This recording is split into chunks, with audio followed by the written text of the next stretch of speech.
गुरु प्यारी सात संगत जी, राधा स्वामी जी। आज 13 सितंबर, जैसा कि आप सभी जानते हैं कि डेरे में अभी भंडारे चल रहे हैं, जो कि 13, 14, 15 को भी है।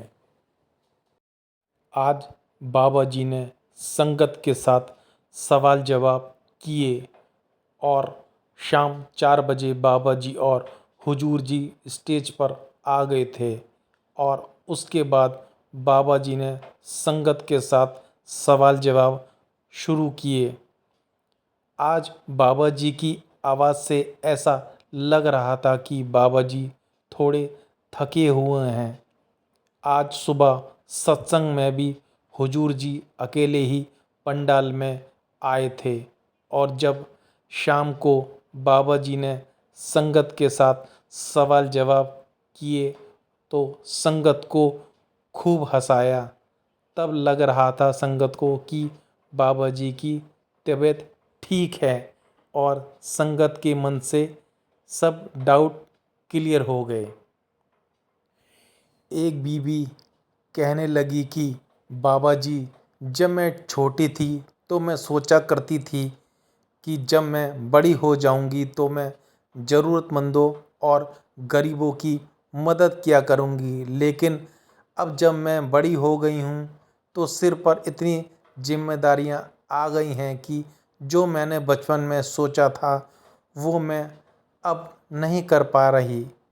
तो इस पर बाबा जी ने समझाया कि बेटा, यहाँ आपको यह समझना चाहिए कि हमारी जेब में अगर 10 रुपये हैं तो किसी की 11 रुपये की मदद नहीं कर सकते, क्योंकि हमारे पास है ही 10 रुपये। इसलिए हमें वही करना चाहिए जितनी जिम्मेदारी हम अपने सिर पर ले सकें। मन में तो बहुत कुछ आता है कि मैं ये करूं, मैं वो करूं, लेकिन हमें अपने दायरे से बाहर जाकर कुछ नहीं करना चाहिए। फिर यही बीवी कहने लगी कि बाबा जी, मुझे लंगर की सेवा करनी है, लेकिन अब हमारे पास सिर्फ पंडाल की सेवा आती है। आप हुक्म देंगे तो मुझे लंगर की सेवा मिल जाएगी। तो बाबा जी ने हंसते हुए कहा कि अब मैं लंगर में फर्श लगवा दूं। यह सुनकर संगत बहुत ज़ोर से हंसने लगी। तो बीबी कहने लगी, बाबा जी, नहीं नहीं, मैं तो लंगर की सेवा की बात कर रही हूँ। तो बाबा जी ने मुस्कुराकर कहा और सर हिला दिया। फिर एक बीवी बाबा जी से पूछने लगी, बाबा जी, कई बार मुझसे भजन सिमरन नहीं हो पाता। मैं बड़ी कोशिश करती हूँ लेकिन मुझसे कभी कभी हो ही नहीं पाता। तो बाबा जी ने समझाया कि बेटा, हर रोज़ सूरज नहीं निकलता, कभी बादल भी आ जाते हैं, लेकिन हमें रुकना नहीं है। बड़े महाराज जी अक्सर सत्संगों में कहा करते थे कि मन लगे या ना लगे, हमें भजन सिमरन पर बैठना जरूर है। फिर यही बीवी कहने लगी कि बाबा जी, मेरे घर परिवार के कुछ लोग हैं जो परमार्थ पर नहीं चल पाते। मैं उन्हें समझाती हूँ लेकिन वो फिर भी नहीं चल पाते। तो बाबा जी ने समझाया कि बेटा, हमें किसी पर उंगली नहीं उठानी। हम पता नहीं क्यों दूसरों की परख करने लगते हैं। हमें तो माहौल अच्छा बनाना है। जब घर का माहौल अच्छा बनाएंगे तो सभी पर इसका असर पड़ेगा। फिर एक लड़की ने बाबा जी से ट्रांसजेंडर के ऊपर सवाल किया। लड़की ने पूछा, बाबा जी, दुनिया में कुछ ऐसे लोग आ जाते हैं जिन्हें शायद लड़का बनकर आना चाहिए था, लेकिन वो लड़की बनकर आ जाते हैं और फिर बाद में वो लोग डॉक्टर की मदद से अपना जेंडर बदलवा लेते हैं। तो क्या ऐसा करना ठीक है? इस पर बाबा जी ने समझाया कि बेटा, यह जो भावना हमारे अंदर उत्पन्न होती है, यह हमारे मन से आती है और मन को हम काबू में रख नहीं पाते। इसलिए हमें अपनी लाइफ में बैलेंस बनाकर चलना है। फिर एक भाई बाबा जी से कहने लगा कि बाबा जी, कई बार लोग मेरी कदर नहीं करते और मुझे बहुत बुरा लग जाता है। तो बाबा जी ने समझाया कि बेटा, हमें क्या लेना दूसरों से। दुनिया में तो बड़े बड़े महापुरुष आए, तब भी उनकी कदर नहीं की। हम तो चीज़ ही क्या है। हमें बस एक बात ध्यान में रखनी है कि हमें उस मालिक को खुश करना है, उसके आगे झूठा नहीं पड़ना। दुनिया को आज तक कोई खुश ना कर पाया है और ना ही आगे खुश कर पाएगा। आप बस मालिक की खुशी का ध्यान रखें, उसी के आगे और उसी ने ही आगे साथ निभाना है और किसी ने नहीं। एक भाई ने बाबा जी से पूछा कि बाबा जी, मेरी आपसे अरदास है कि आप मुझे बख्श देना। नामदान लेने के बाद मैं गलत रास्ते पर चल पड़ा था, आप मुझे मेरी गलती के लिए माफ़ कर देना। तो बाबा जी ने समझाया कि बेटा, जितने भी बैठे हैं सबसे कोई ना कोई गलती ज़रूर हो जाती है। गलतियां तो जीवन में हर कोई करता है। हमें तो गलती से सीखना है और आगे बढ़ना है और पीछे की तरफ मुड़ के नहीं देखना, उसको दोहराना नहीं है। फिर एक बीवी ने बाबा जी से पूछा कि बाबा जी, बहुत सारी ऐसी संगत है जिन्होंने बचपन में तो बहुत सेवा की है, लेकिन बड़े हो जाने के बाद सेवा नहीं कर पाते। तो क्या उनकी बचपन में की गई सेवा पर मालिक की दया मिलेगी? तो इस पर बाबा जी ने बहुत ही प्यार से समझाया कि बेटा, हमें किसी तरह की जल्दबाजी नहीं करनी। मालिक अपने आप हमसे सेवा करवाएगा और हमें सेवा का मौका ज़रूर देगा। हमें अपनी जिम्मेदारियों का ध्यान भी रखना है। हमें कभी यह नहीं करना कि हम अपनी पारिवारिक जिम्मेदारियों को छोड़कर सेवा में लग जाएं। हमें तो सेवा भी करनी है और अपनी रोज़ की जिम्मेदारियों को निभाना भी है। फिर एक भाई ने बाबा जी से बाइबल के बारे में पूछा कि बाबा जी, बाइबल में एक कहानी लिखी आती है कि एक बार ईसा मसीह कुछ आत्माओं को छुड़वाने के लिए गए थे। वो आत्मा ईसा मसीह से कहने लगे कि हमें छोड़ दो। क्या बाबा जी ऐसा सच में हुआ था? बाबा जी ने कहा कि बेटा, मैंने तो ऐसी कोई कहानी नहीं सुनी।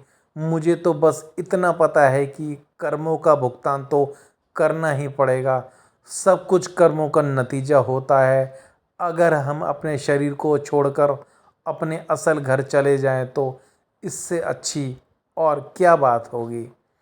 फिर एक भाई बाबा जी से कहने लगा कि बाबा जी, मुझे आपसे एक वादा चाहिए।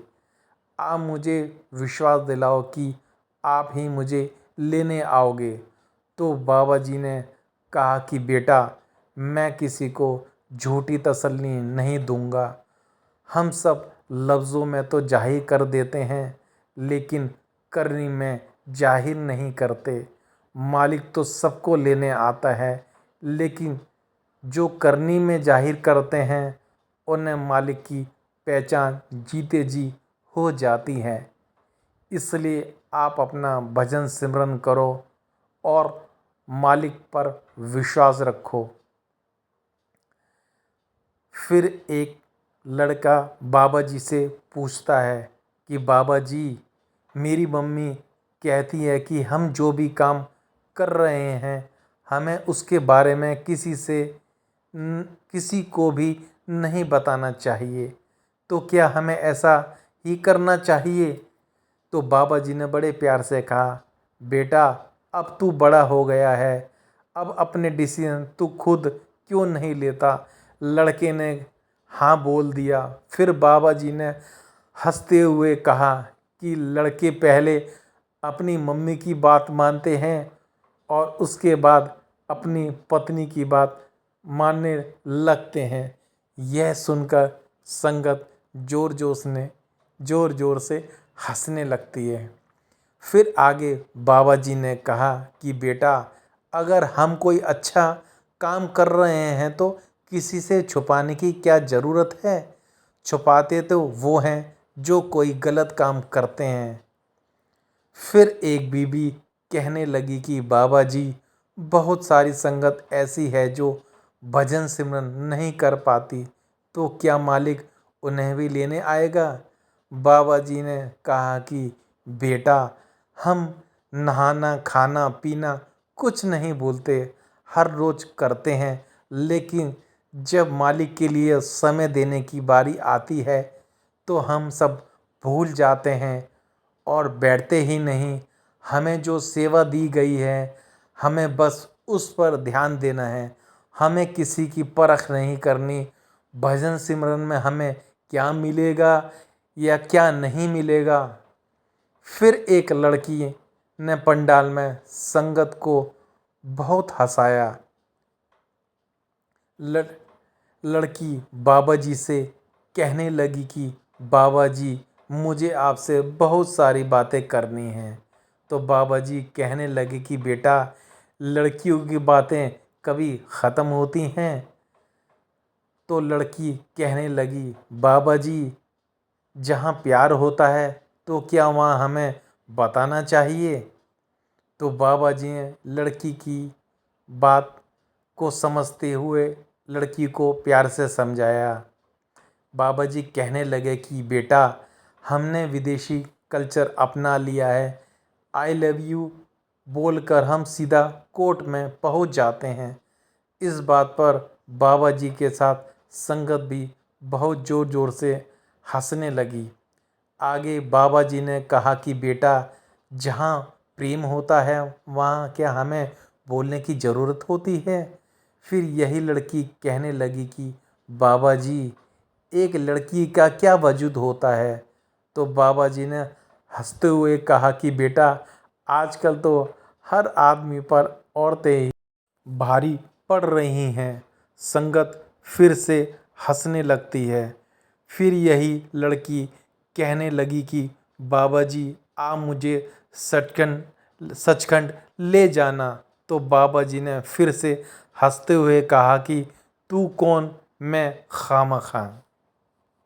तो संगत जी, यह कुछ सवाल जवाब हैं जो आज डेरा ब्यास में बाबा जी और संगत के बीच में हुए थे, जो आज मैंने आपके सामने साझा किए हुए हैं।